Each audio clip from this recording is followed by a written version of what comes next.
মাদায়েন সালেহ বা আল হিজির এলাকা থেকে আপনাদের সবাইকে স্বাগতম জানাচ্ছি। আমরা প্রায় আজকে মদিনা থেকে 350 কিলোমিটার পথ পাড়ি দিয়ে মাদায়েন সালেহতে এসে পৌঁছেছি।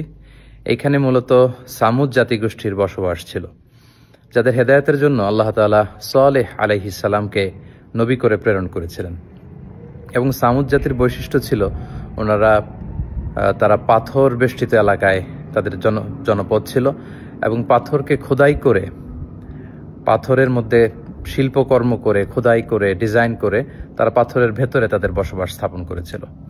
এবং সালেহ আলাইহিস সালাম যখন সামুদ জাতিগোষ্ঠীকে এক আল্লাহর দাওয়াত দেন, তখন সামুদ গোষ্ঠী নবুয়তির প্রমাণ হিসেবে সালেহ আলাইহিস সালামের কাছে একটি উট দাবি করেছিল যে আপনি যদি পাহাড়ের ভেতর থেকে একটি উট বের করে আনতে পারেন, সেই উট যদি এসে বাচ্চা প্রসব করে এবং দুধ দেয়, সেটা খাওয়ার পরে আমরা বুঝবো যে আপনি নবী।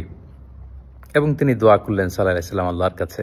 আল্লাহ তাআলা পাহাড় থেকে একটি 10 মাসের গর্ভধারণী উটকে তিনি বের করে আনলেন।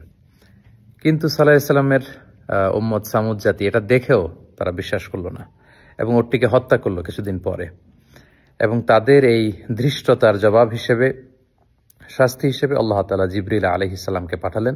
উনি এসে একটা সাইহা বা সাউন্ড ওয়েভ, বিশাল একটি শব্দ তরঙ্গের মধ্য দিয়ে এমন বিকট আওয়াজ করলেন, ফলে সামুদ জাতি সমূলে নির্মূল হয়ে গেল, তাদের কানের পর্দা ফেটে সব লাশ হয়ে পড়ে রইল।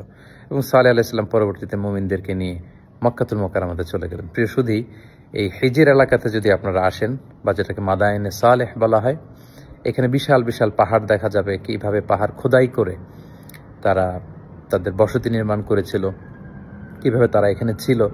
এবং ধ্বংসাবশেষ পরবর্তীতে এখনকার যে পাহাড়ি অঞ্চলটি কেমন, সেটা দেখে আসলে আমরা অবিশ্বাসীদের যে করুণ পরিণতি যুগে যুগে হয়েছে, যারা ধৃষ্টতা দেখিয়েছে আল্লাহর সাথে, আল্লাহ রাসূলের সাথে, আল্লাহর বিধানের সাথে, এবং যারা সীমা লঙ্ঘন করেছে, তাদের পরিণতি কি সেটা কিন্তু আমরা বুঝতে পারি।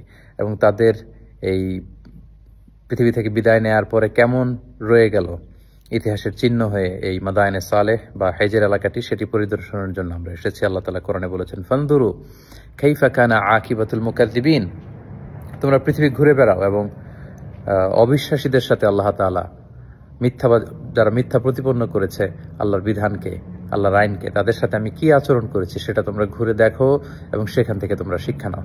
আল্লাহ তাআলা আমাদের সবাইকে অতীতের যে জাতিগোষ্ঠীকে আল্লাহ তাআলা পাপের কারণে ধ্বংস করেছেন, তাদের এই সমস্ত ধ্বংসাবশেষ দেখে আমরা যেন শিক্ষা হাসিল করতে পারি, সেখান থেকে আমাদের নিজেদের জীবনে যেন আমরা পরিবর্তন আনতে পারি।